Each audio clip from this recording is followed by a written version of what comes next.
Today's daf we're going to be learning is Kiddushin daf and Gimel. Today's daf is sponsored by Judy Shapiro in loving memory of her brother David Teichman on his 10th yahrzeit. David was a lover of Israel, a lifelong collector of Israeli stamps, and he would have been so saddened by the events of the past 2.5 weeks. Israel. Hi. We're going to get started now with the bottom of Ayin Bet Amud Bet. We have a braita. We're again talking about who can marry who, and we now have a machloket that we mentioned previously, but now we're going to learn it more in depth, which is, can a convert marry a mamzer or mamzeret? So the braita starts off, Tanu Rabbanan, ger noseh mamzeret ivrei Rabbi Yossi. Rabbi Yossi says a convert can marry a mamzeret. Rabbi Yehuda Omer, ger lo yisa mamzeret. A ger is not allowed to marry a mamzeret. So we have this basic machloket. This goes back to what we saw in the Mishnah, that there's different categories of people. There's Kohen Levi Yisrael, they're pure Israelites or born Jews. They're considered the kahal. There's people that are outside the kahal, like the mamzer and the nitin. And then there's people who are kind of in between, like the convert. Are they part of the kahal? If they're part of the kahal, then a mamzer can't marry them because lo yavo mamzer b'kal Hashem.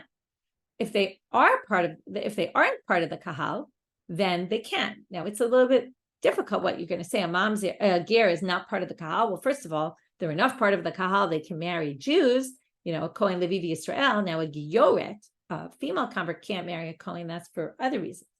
But a ger is allowed to marry a bat Kohen, a Yisraelita, Leviya, any of them. So the question is, are they considered, when the Torah says, Lo yavo mamzer b'kal Hashem, are they considered part of the kahal of Hashem or not? So again, for purposes of marriage, it doesn't mean we view converts as on the outs, but we're going to see actually what happens when they start paskening this and how the converts feel when they hear this, because it's obviously very sensitive. To say, oh, a ger, you can marry a mamzeret, that doesn't make the ger feel very good about their status. What do you mean? Aren't I a regular Jew, and a regular Jew can't marry a mamzeret? So we're going to have to see where this comes from, and then kind of, if this is the halakha, how exactly are you supposed to tell this to people? So ger noseh mamzeret, according to Rabbi Yossi, a ger can kind of go both ways, right? They can marry anyone they want, but even someone who's generally not allowed to marry within. Rabbi Yehuda Omer, ger lo yisa mamzeret. Rabbi Yehuda says, what are you talking about? A convert becomes a Jew, they're a full-fledged Jew, and they can't, they're just like any Jew and can't marry anyone who's not allowed to lavo b'kahal, to come into the community. Now they say, echa ger v'echa rebbe meshuchar v'chalal mutarim b'kohenet. Okay, but everybody agrees that a ger or a slave who's redeemed, who becomes Jewish also, is kind of like a convert, or a halal who's not allowed to marry a kohen, but can marry the daughter of a kohen. Okay, a born kohenet, someone who's born into the kohanim, but is a woman, all those laws about who can and can't a kohen marry are not relevant to her.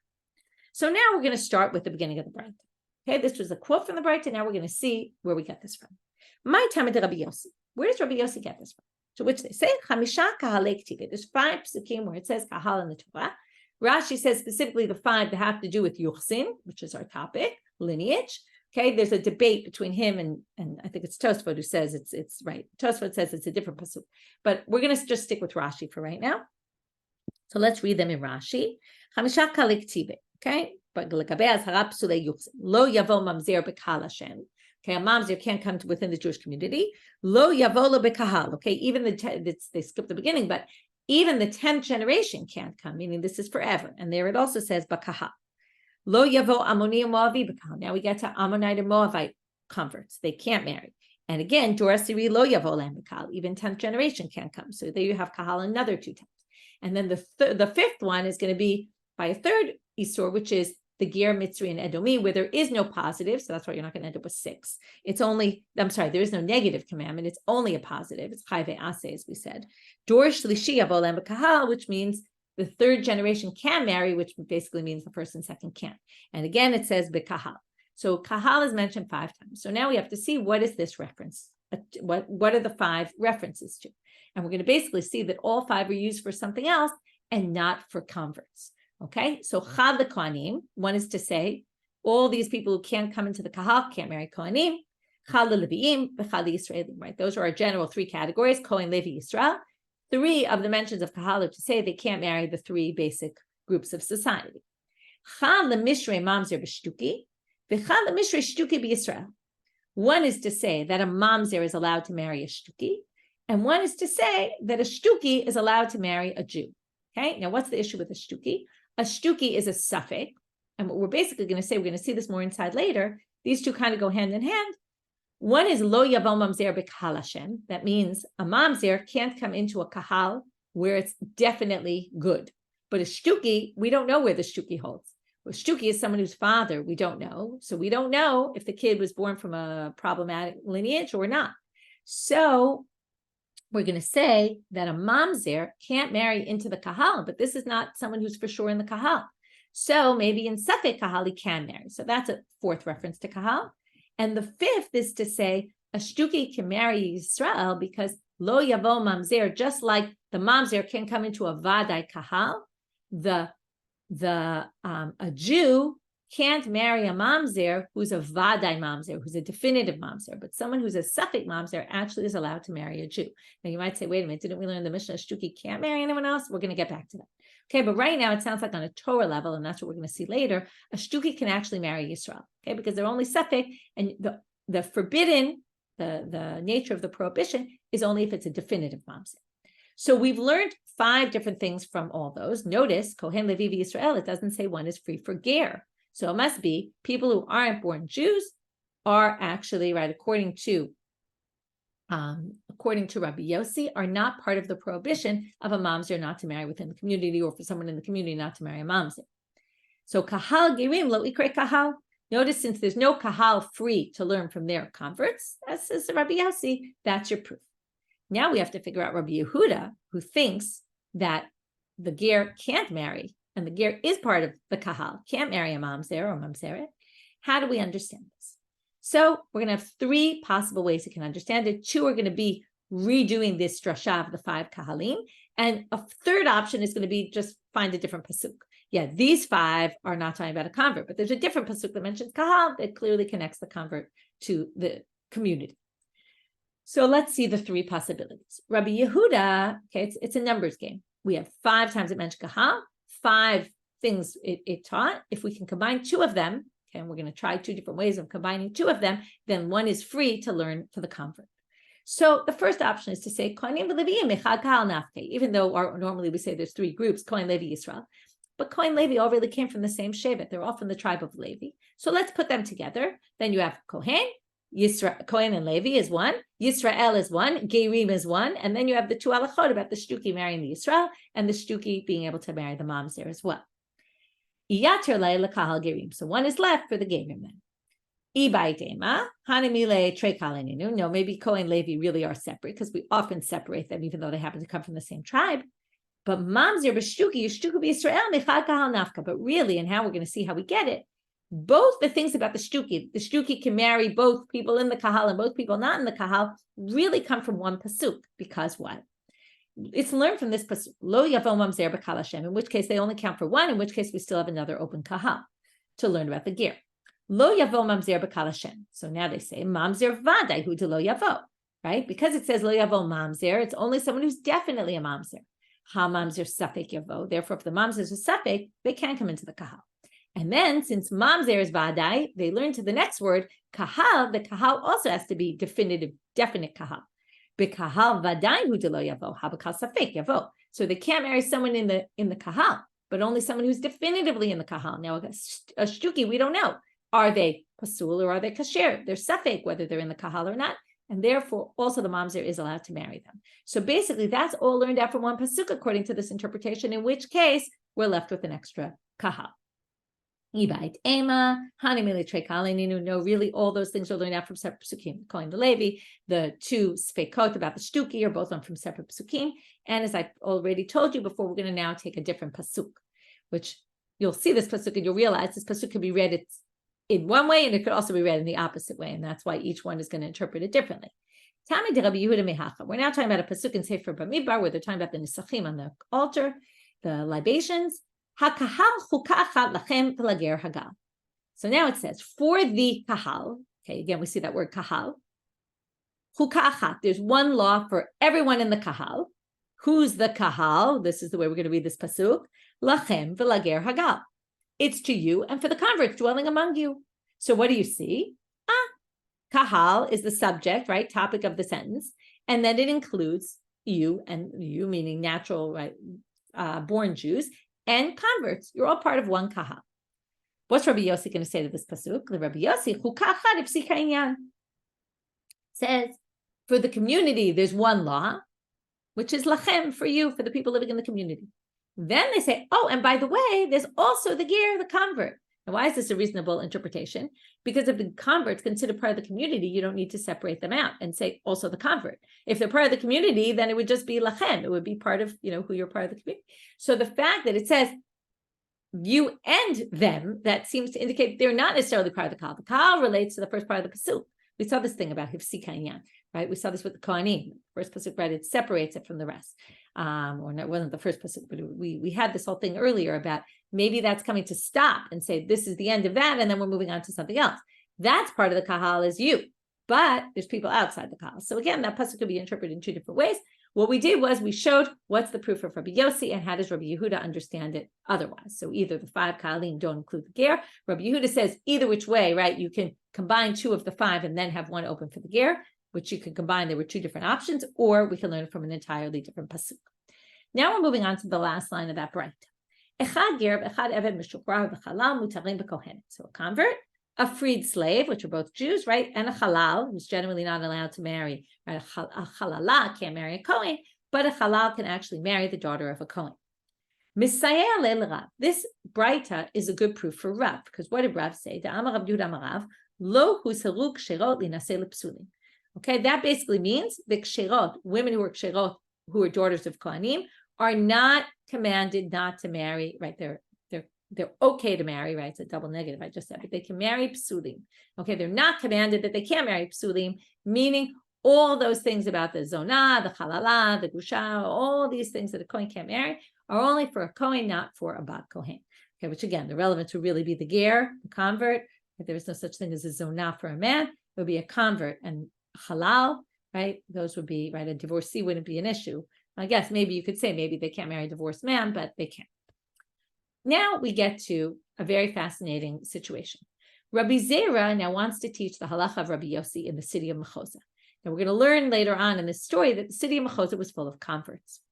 So Darash Rabbi Zeira b'Mechoza ger mutar b'mamzer. He gets up and teaches in the town a ger is permitted to marry a mamzer, which on the one hand sounds very nice. You can marry anyone you want, but on the other hand, it's basically saying you're not part of the community. Now, how offensive does that sound to converts, right? It sounds very offensive. You're saying we're like mamzerim, right? We can marry mamzerim. That's terrible. And in fact, after he says this, ragamuhu kulei ama be'etrogaihu. Okay, a funny scene. They all take their etrogs and they pelt him with their etrogs. Okay, they start throwing the etrogim at him. I was thinking, why etrogim? First of all, I don't know if you have, but right, there's always etrogim laying around the house after the Chag. People don't know what to do with them. Some people do etrog gems, some people do art projects. I'm actually doing one myself right now, but as I see on the other side of my room are my dried out etrog slices. But other people just leave them sitting there. They get very hard and they're perfect opportunities to basically be throwing them at, pelting them at people. So, and it's not the first time in the Gemara. You might remember in Sukkah we had it where people pelted people with etrogim. So anyway, they start pelting them with etrogim and say, how offensive what you just said about us. I'm a Rava. Rava says, Mi ika de darish ki hai beduchta de shlicha Yomi. Rava says, what was he thinking? Was he not, right? You have to be very sensitive when you're in this position.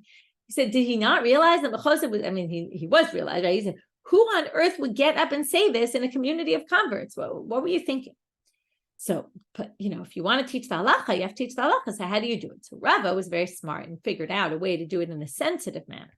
And this really highlights how important it is to be sensitive about what you're teaching and how you're teaching it. And it also teaches you a bit about marketing. So Darash Rava b'Mechoza. So Rava gets up in Mechoza now and says, Ger mutar b'kohenet. A convert can marry the daughter of a Kohen. Well, ta'anuhu b'shirai. Okay, probably after they heard Rabbi Zeira saying they can marry mamzeret, they said, wow, so nice. You're saying we're part of the community. We can even marry the people in the highest echelon of society, the daughters of the Kohanim. Wow, that's so nice. They bought him they bought Rava these beautiful silk clothes. Okay, instead of pelting with etrogim, they buy him really nice gifts. Hadar darash lahu. Then later he gets up. We don't know how much time passed, but after a while he says, Ger mutar b'mamzer. That's what happened. He bought their confidence already in the first statement. So now we can say a ger can marry mamzeret. Amrule, afsidata lekamaita. Did you just undo your first thing you taught us? Now, instead of pelting with etrogim, they at least go and start talking to him. They say, I don't understand. You said we're part of the kahal. We can even marry the people in the highest echelon of society. Now you're saying we can marry the people who can't marry into the community because we're not part of the community. It says, Ger lo yavo mamzer b'kahal Hashem. What, are we not the kahal of Hashem? Amar lahu, titava lahu, avdu lahu. So this is all in marketing, right? So what does he say? Number one, he started off with the positive. Then he says to them, listen, you guys are in the best situation ever because you have all your possibilities in front of you. Whoever you want, you can marry. Right? How many times do people get in trouble with, they fall in love with a woman who's a mamzeret and they don't realize, or a man falls in love with a woman falls in love with a mamzer. And then they find out when they go to get married that she happens to be a mamzer, or he happens to be a mamzer, or he happens to be a mamzer. And then they're devastated, right? They want to marry. They fell in love with this person. So he's saying, you're in the best situation ever. You can marry anybody you want. You have no limitations on you. And that apparently made them feel better. It's a very interesting thing in terms of how to teach halakha to people, that when halachot are sensitive, it might insult people. You have to be very careful. The hilchatan, halakha is ger mutar b'kohenet and mutar b'mamzer. And in fact, that's the halakha. The ger can marry both the kohenet, the bat kohen, and also can marry a mamzer. Mutar b'kohenet, why? Because lo zurug shechot linaseh lepsulim, as we saw Rava said before, because all the laws of kohanim and who they can and can't marry is all the males and not the females. And mutar b'mamzer ke Rabbi Yossi, and we pass on like Rabbi Yossi when it comes to the ger and the mamzer. Okay, that was the first part of our sugya, so we're not going to go back there. I'm not going to review it later, but we basically did. I'll review it now. Machloket, Rabbi Yehuda, Rabbi Yossi about ger marrying a mamzeret or not. Then we saw what the sources are, how each one reads the psukim, and then we saw about this bit of a fashla that Rabbi Zeira did about teaching it in a bit of a non-sensitive manner, and Rava kind of fixed. Now we're going to move to the shetuki and asufi, and we're going to have two very parallel sugyas. So if we get the first one, we'll be able to understand the second one. Basically the same idea. We're going to basically say, Rava is going to say that a shetuki and an asufi, let's remind us who they are. A shetuki is someone who we know the mother, we don't know the father. Now, what's interesting about a shetuki is where you have to assume it was a non-married woman. Why? Because if it was a married woman, we have a chazaka. If you remember what chazaka is, an assumption. There's an assumption that if a woman has a child and she's married, since rov be'ilot achar habal, most sexual encounters she has, we can assume are with her husband, even if there's a minority of them that maybe are with somebody else, you can assume it was from the husband. And therefore, if a woman has a child and we're not sure who the father is, if she's married, we are sure who the father is.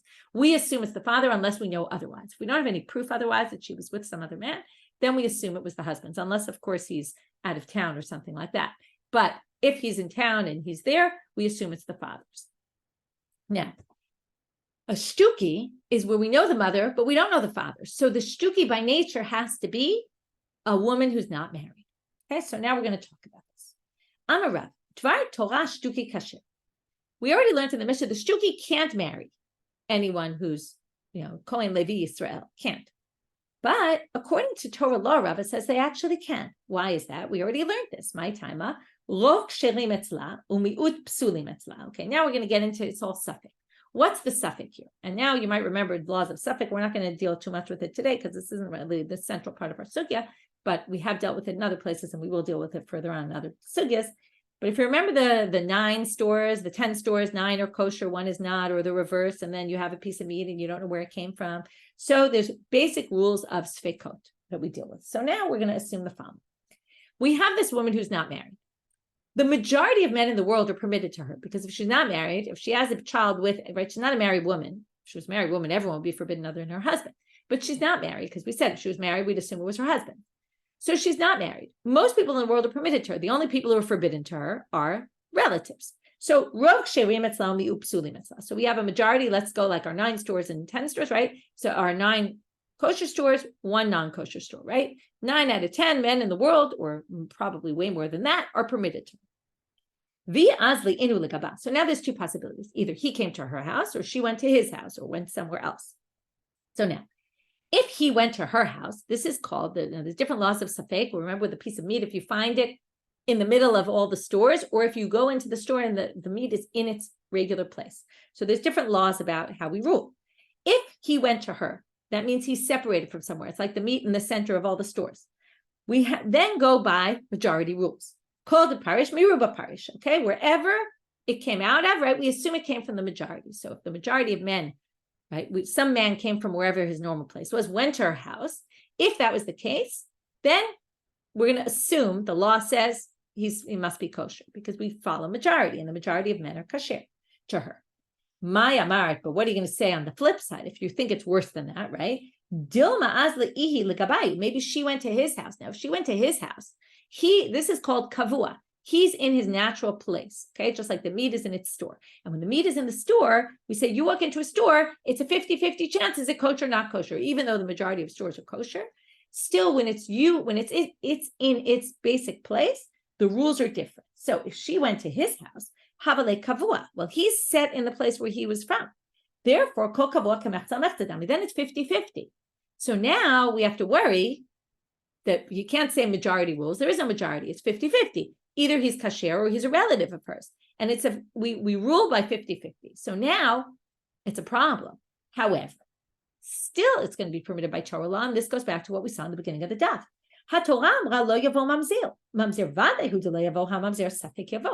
We said lo yavo mamzer has to be a vaday mamzer, definitive mamzer. This is only safek, 50-50. So even though 50-50, we'd have to rule stringently, not in this case, because this case means 50-50 means it's safek. Once it's safek, the law doesn't apply here. The pasuk only means, and this is what we learned already, again, it's the way they darken the pasuk, but a mamzer, it has to be a real mamzer, not a safek mamzer. And this part has nothing to do with it. It's just the continuation of that drasha, which we saw before, which is not only does the mamzer have to be vaday, but the kahal has to be vaday. So b'kahal vadayu d'lo yavo habakal safek yavo. A mamzer can't marry someone who's definitively part of the kahal, but they actually could marry shetuki because the shetuki is safek. That's not relevant to our purposes. So now we've established shetuki is permitted by Torah law, which actually we already proved in the beginning part of the daf. Matam abu shetuki pasul. So then why did they disqualify shetuki and say you can't marry Jewish people? So the first option, which they're going to eventually reject, is maybe, since we don't know who the shetuki's father is, maybe the woman this shetuki is going to marry has the same father, right? Because we have no idea who his father is, so maybe he has the same father, and then he'll end up marrying his sister from his father, which is a raya. To avoid that possibility, we're going to say shetuki can't marry a regular Jew. They say, okay, well, that doesn't really help us because elameata, who can a shetuki marry? Shetuki can marry another shetuki, right? Well, then shetuki lo yisa. If she doesn't know her father and he doesn't know her father, and maybe they also share the same father. To which the Gemara is going to give a weird answer, but it doesn't make so much logical sense, but they're going to think it's logical. Could be there's some logic to it. It's just maybe a little hard to understand. But anyway, let's just finish this line. I forgot to finish it. So shetuki lo yisa, because again, shema yisa chotomi aviv. It could be they share the same father. So the Gemara answers, we don't assume that all people with unknown fathers all have the same unknown father. Okay, the words go like this. What do you think this guy who had this son who, through some other woman, like we're assuming he's probably married to someone and he slept with some other woman who was married who wasn't married, and he has this child. Now, what you're going to assume all the fatherless children are from the same father? No, we don't assume that one guy went around just sleeping with all sorts of women in the town. No, we don't really assume that. Now, why you wouldn't assume that? I would think the opposite. It's more likely that this guy who had a child outside of marriage with this woman is probably doing that with a lot of women, but they say the opposite. It's very unlikely. It would be more likely what we were concerned for. Again, they're working with the reality. They have to fit it in. A shetuki can't marry a regular woman, but can marry a shetuki. So it must be that we're not really worried. In other words, it's sort of the logic comes from the halakha. So they're trying to figure this out, okay? And they're going to reject this whole line of logic. So if it doesn't make sense to you, don't worry about it because they're going to reject the whole thing anyway. So right now they're kind of saying, we assume, and this is very important to understand for the next line, we assume that this guy might have a sister from a regular marriage, but we don't necessarily assume that he's got a sister that has no father, because we assume there's a bunch of people who might be married that end up, having a child with some other woman. Again, a little strange, but that's what they say. So now they say, again, we have to remember why they're coming up with this logic, if it wasn't clear. Because the halakha is a shetuki can marry a shetuki. And if the concern is maybe they'll marry their sister, there's obviously no concern here. So we have to figure it out. So they're pushed into a corner to make up some logic that maybe doesn't make so much sense. To which they're going to now disprove, because they're going to say, well then, bat shetuki lo yisa. If we assume that the man was probably married and then had this son with some other woman. Well, here's a case. And then, right, that's a case where you have to worry that maybe, but not if they're not married, right? The man's not married. But now we have a case, the daughter of a shetuki. The daughter of a shetuki means a woman who was a shetuki, okay, didn't know her father, married some guy, which legitimately, now how could she marry a guy legitimately? Well, he could have been a convert, because convert can marry a shetuki, or a freed slave. Okay, so that would be a kosher marriage. And she has a daughter. Now that daughter, because she's a shetuki, remember, it goes by the psul. So the daughter's a shetuki. Now, so clearly that daughter who's a shetuki can marry a shetuki also. But why aren't we worried, right? Bat shetuki lo yisa, according to what you're saying. He shouldn't be able to marry the daughter of a shetuki, shema yisa chotomi aviv, because maybe her father, who was a legitimate father, because he married a shetuki, and it was through marriage. Well, if we're worried by any random woman, we should be worried by this one as well. And yet he's allowed to marry her. On the basis of that question, or this question continues. And he said, since it's not the case that he can't marry her and we're worried about achotomi aviv, why are we not worried? Because of what you probably would have thought. What are the chances that this shetuki woman married the guy who happened to be his father, right? Very slim chance. Same thing with this shetuki marrying anyone from Yisrael. If he marries any Jewish girl, the chances of him sharing a father with this girl are so slim to none. Therefore, if you're saying the whole reason a shetuki can't marry a Yisrael is because of Gzeirat Chachamim, we already know the rabbis don't make Gzeirot, forbid all sorts of things that are permitted when it's a very rare case. So they basically reject this entire line of reasoning and say there's no way that we're worried he's going to accidentally marry his sister. Okay? And therefore, that's why everything we said now, even though they tried to come up with the reasons they might not make such logical sense, in the end they said this whole thing is illogical. What was it then? They wanted to say that we have to be extra careful about yochasin. So if we have someone who's a safek, even though by Torah law they can marry, what if this kid is really a mamzer, right? And then, number one, we're going to have mamzerim throughout the generations, right? They're going to give birth to a mamzer, they're going to give birth to a mamzer, they're going to give birth to a mamzer. And another problem is, if you remember, the Shekhinah is not, the divine presence doesn't rest where there is mamzerim. So we want to avoid all those kind of issues, and therefore we're going to have very high standards, and we're not going to let anybody who's potentially a mamzer marry in. And now we're going to do the exact same thing with the asufi. So it'll be a total repeat. Amar Rabba, Dvar Torah asufi kasher. So again, by Torah law, the asufi, now asufi, we don't know the mother or the father. So the safekot are a little bit different, because it could be the parents were married, right? It's possible. So my time. Okay, so first of all, what's the real reason? Because a married woman, if the parents were married, we assume she was married to her husband and they had a regular child, and there's no reason to be worried about the ichus, and therefore it's okay. Ma'ika, well, what other possibilities could it be? Well, mi'ut, the minority, in other words, you could say the fact that most kids who are born from a marriage, in which case we could assume it was a marriage and it was fine. But there's a minority of people who might give birth when they're betrothed, okay? Now, when they're betrothed, we don't assume Rov B loco after the husband, because she's not allowed to have relations with him yet. And therefore, we maybe were concerned that she had with another man. Or another one that I mentioned before, there's some married women whose husbands are abroad. So maybe it's from that, and those two would be disqualified. But because, they're both married women having relations with other men, because again, married doesn't always mean married. It could be betrothed. It's the same law. But there's two possibilities that make it a problem, but we're going to see two other possibilities, which would mean it's totally fine. But it could be she wasn't even married. And then, right, because the majority of women have children out of marriage, out of wedlock, and therefore and then chances are it was with a kosher person. And now they're going to get into a big issue, which is going to come up a lot, which is, could be also the child was just given up because, now the question is, why was the child given up? So there's two ways to look at it. And again, it's a little hard for us to understand this in our reality, but if a child's abandoned, according to the Gemara, there were two possible reasons. One is because the child was an illegitimate child, okay, and parents don't want to bring up illegitimate children. Option number two is they couldn't afford to feed the child. And therefore, and that's usually what happens nowadays, the parents can't afford it and they give up the baby for adoption or something because they're not physically or financially capable of handling the child. Now, if that's the case, then we're not worried it's a psul yochasin. We assume the child was born to a perfectly fine marriage. It's just the parents can't afford to keep the child and they abandon the child, hoping that somebody will come and take the child and feed them.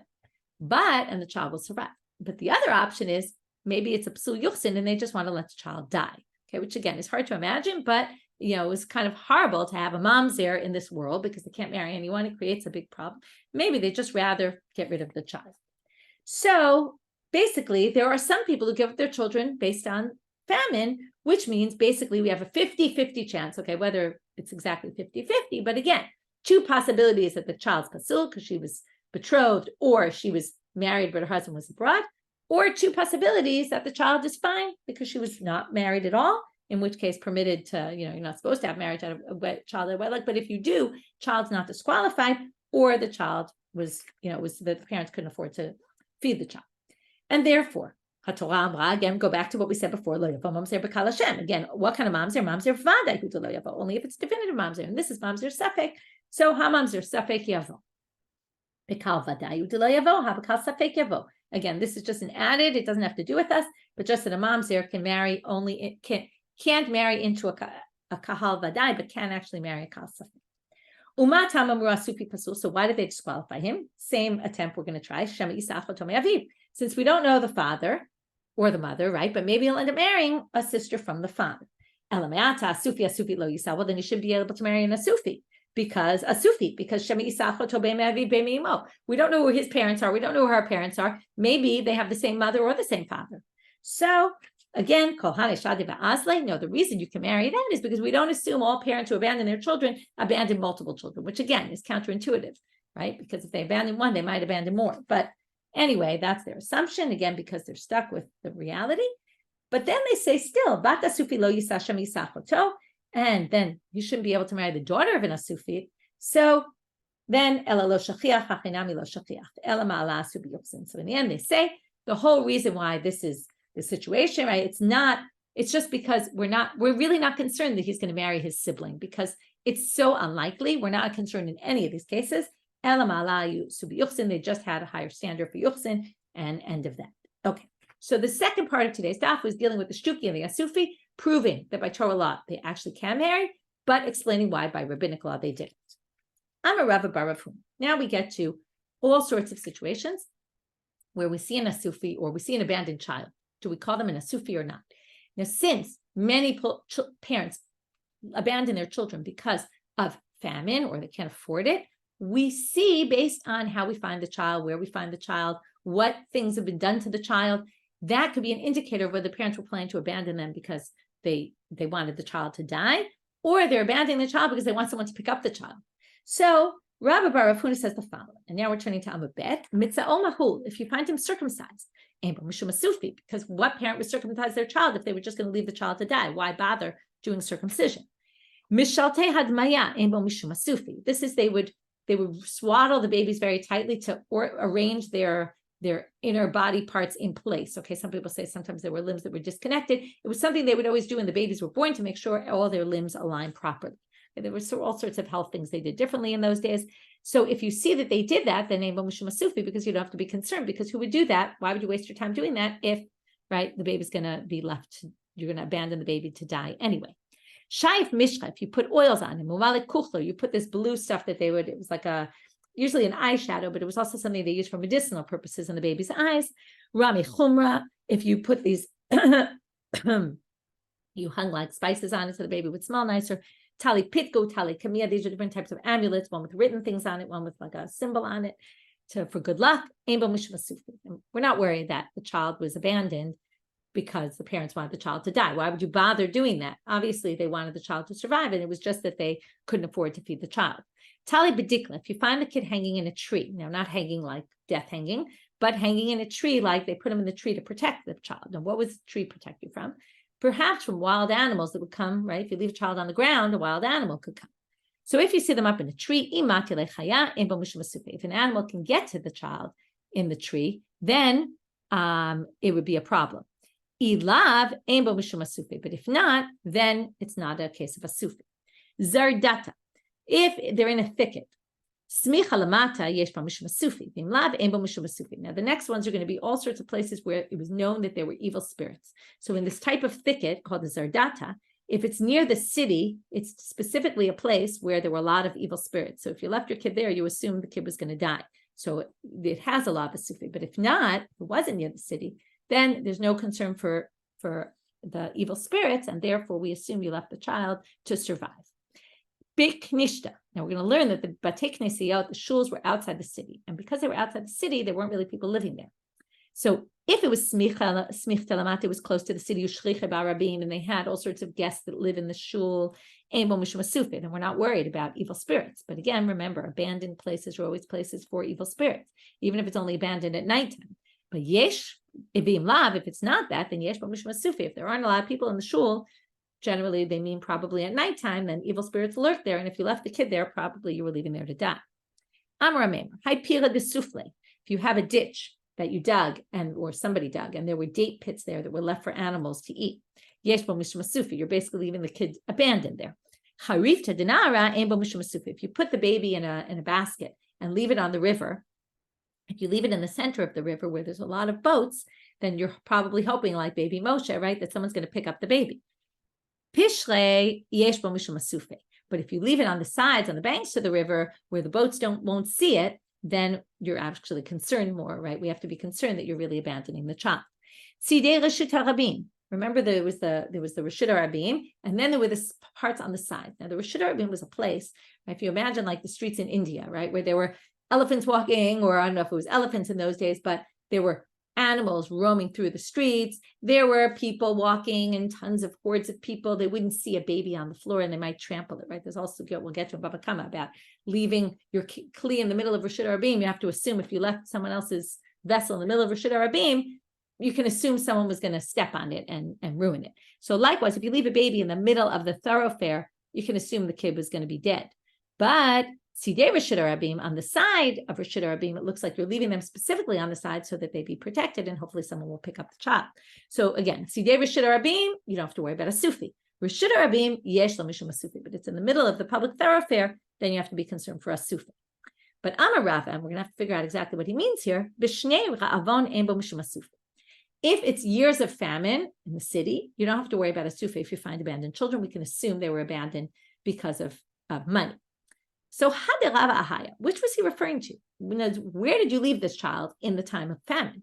If you left him in the middle of the thoroughfare, I did the Shnei Ra'avon Katlele. What? If it's Shnei Ra'avon and you're leaving the baby because you can't afford to feed him, you wouldn't leave him in the middle of Reshut Harabim. That's basically leading the baby to certain death.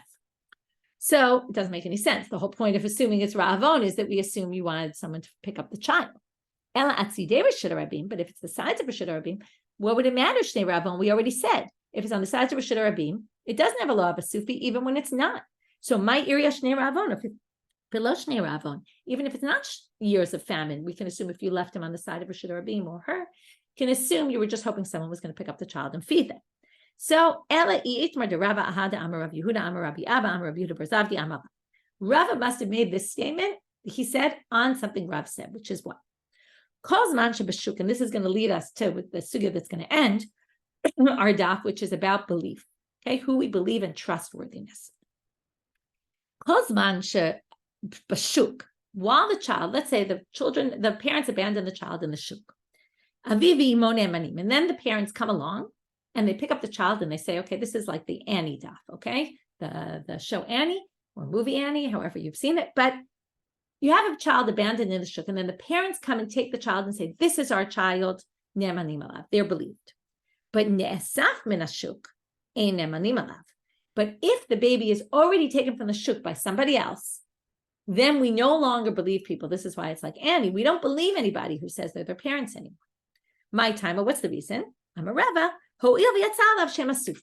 Rava says it's very simple, not for the reason of Annie, where people were just trying to get money, right? But the reason is because we assume once the child is, and it's not even we assume, once a child is collected and has the status of a asufi, it's too late, okay? It's a point of no return. So once a child is declared a asufi, we don't believe anybody who say we're the parents. But now we still have to find, where does Rava say it depends on if it's a time of famine. But if it's in a time of famine, once he's collected from the shuk, and what was the point? In a time of famine, the parents wanted someone to pick the kid up. So therefore, the fact that they didn't pick him up first is obvious they didn't pick him up first because they wanted the child to be fed by somebody else. So if this child is left in the shul, somebody else picks up this child, takes the child, feeds her, gives her food, right? Supports her. And then 10 years later, when the parents have some money, they come back and they say, that's our child, then we believe them, because the assumption is, since it was a time of famine, chances are that the child was left because of money. And therefore, we do believe the parents. So now this leads Rav Chisda to say the following thing and get off a little bit off topic. There's 3 people who are believed immediately. We're now going back to the beginning of the statement, which is only if the parents pick up the child immediately, if it's not a time of famine, do we believe them. After the immediate, right, you abandon a child and you don't pick up the kid immediately and someone else does first, you lose your chance. So I'm Rav Chisda. There's 3 people that are believed immediately. Okay, there's 3 times where this immediate law kicks in. Only if it's done immediately. After that, we don't believe you. But we will trust you immediately if you respond.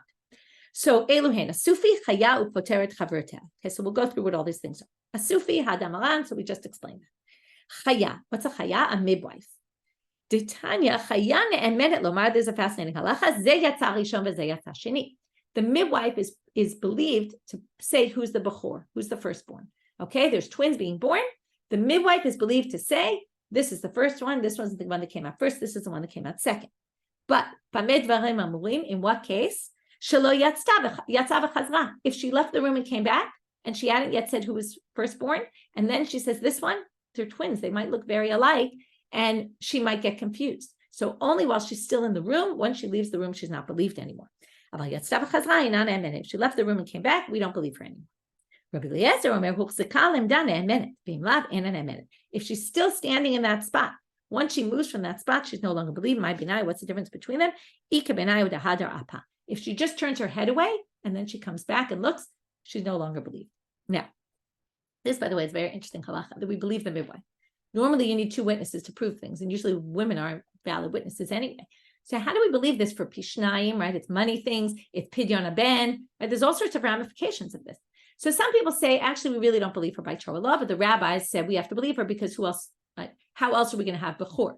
But there's a really interesting commentary, like the Tosfot Yom Tov says that it's actually midin Torah, because the Torah says that there's rules for bechorim. Now, how could you ever have a situation where there's witnesses about which one came out first? So the fact that the Torah talks about firstborn is indicative that the Torah believes the midwife, because she's the only one who could be there who could actually testify about it. Nowadays, you could say it's different, right? You could have cameras in there. You could have, I don't know, all sorts of, there's other people in the room possibly. But in those days, it was just the midwife and she was the only one. So the fact that we have this idea of bechor, even with twins, must prove that the midwife is actually believed by Torah law. It's a fascinating thing to think about. Anyway, especially for a midwife. Next case. Poteret chavroteha maihi. What's this case? Ditnan. Shalosh nashim shayu she'enot b'mita achad. It sounds like a bit of a joke. There's 3 women sitting lying in a bed. V'nimtza dam tachat achad mehem. And then they find blood on the bed. And the question is, does it show that one of the women is impure and in nida? Okay, so we have to worry that it came from any one of them, and therefore kulan tmeot. They're all impure. But if badka achat mehem v'nimtzei tmeah, if one of them checked, did an internal exam and saw that she had blood there, he tmeah v'kulan tarot. She can say, I'm the one. It must have come from me, and it's not from you. But Amar Rav Chisda, and this is the one who said it's all the same law. Rav Chisda said, Shebadka atzma kashiur vesed. It had to be that she checked herself right away. Because if it was, let's say, 3 minutes later, it could be she got her period at that moment, and 3 minutes ago, it wasn't her blood. So therefore, only if it's immediate is she capable of exempting her friends. That's why it's called poteret chaverta, which is exempting her friends. Okay, if we're already on this topic of the midwife, we can get into some other midwife issues. And interesting to think that maybe these are a little different one from the other, because the first case was there's 2 twins and twins look alike. But here we're going to have a different case where there's a midwife in a room, okay, in a birthing room with a bunch of women there. Rabbanan, the Breita says, there were 4 women. One was married to a Kohen, one was married to a Levi, one was a mamzer or married to a mamzer, and one was a netina or married to a netin. So the midwife is believed to say who's who. She can basically determine the yichus of these people, which is fascinating, right? Again, it gives a lot of power to her. But now the question is here, is it exactly the same as the previous, or is it a little different? Because here there's less concern that she'll confuse the 2 twins, right? Here it doesn't talk about when she left the room or anything, because we're not worried she'll forget, because these kids don't look alike, okay? I mean, it's a whole fascinating sugya in general about babies getting mixed up and identification of children. As you know, nowadays we're super careful about it, right? The second the baby comes out, they already have a bracelet on the baby, making sure, because really identification of babies is a serious issue. This is only though if nobody contests this. Then she can be believed. But if someone argues, then no. So now they say, what kind of contesting? Okay, what does it mean that someone argues against or someone raises an issue? If it's just one person says, no, you're wrong, this child's the mamzer, not that one. Rabbi Yochanan said there's no such thing as contesting something by just one witness. So it can't be that, it must be two people. So it must be she says this one's the mamzer or this one's the coin, and someone says, no, it's not, but only if two people come against her. Then she won't be believed, one person shall be believed. But second interpretation is even one. And then they're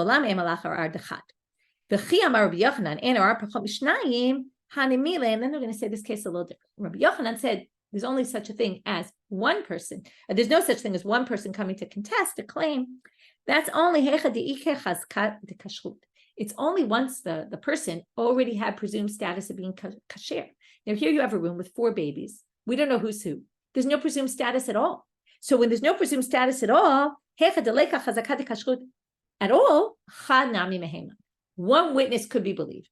So if in this case with the children, according to the second interpretation, if she says this one's the mamzer and someone else comes and said that's not the mamzer, then basically she's not believed, okay? Because in this case, there was no chazaka at all. These kids were just born. There's no presumptive status at all because you have 4 people, 2 are permitted, 2 are forbidden, and we don't know who's who. So because of that, we might actually even accept one person who contests the claim and will knock the midwife out. So it's all about how much power this midwife has, which is a fascinating topic in my mind. Okay, so we talked about the shetuki, the asufi, how both of them, again, are permitted by Torah law to marry Jews, but then they forbade them.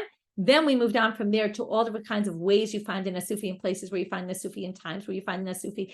And that might help determine whether we even call, right, an abandoned child isn't necessarily called an asufi, okay, and has problematic lineage. If you think it's just because the parents couldn't afford it, then we assume that the child actually has fine lineage. It's just a different issue. And then we got to these things about identifying the child immediately, right? And because we had it with the asufi, then we said it in these other 2 sugyot as well. And from there, we got off about the midwife. And this is all about believability. And we're going to continue along the sugya about who's believed in certain cases and other situations, different things about trusting somebody's testimony, right? When it's not 2 witnesses and when they might be connected to they might be what we call nogea b'davar. And we're going to talk about that more tomorrow. Wishing everybody a good day and hoping for better news today.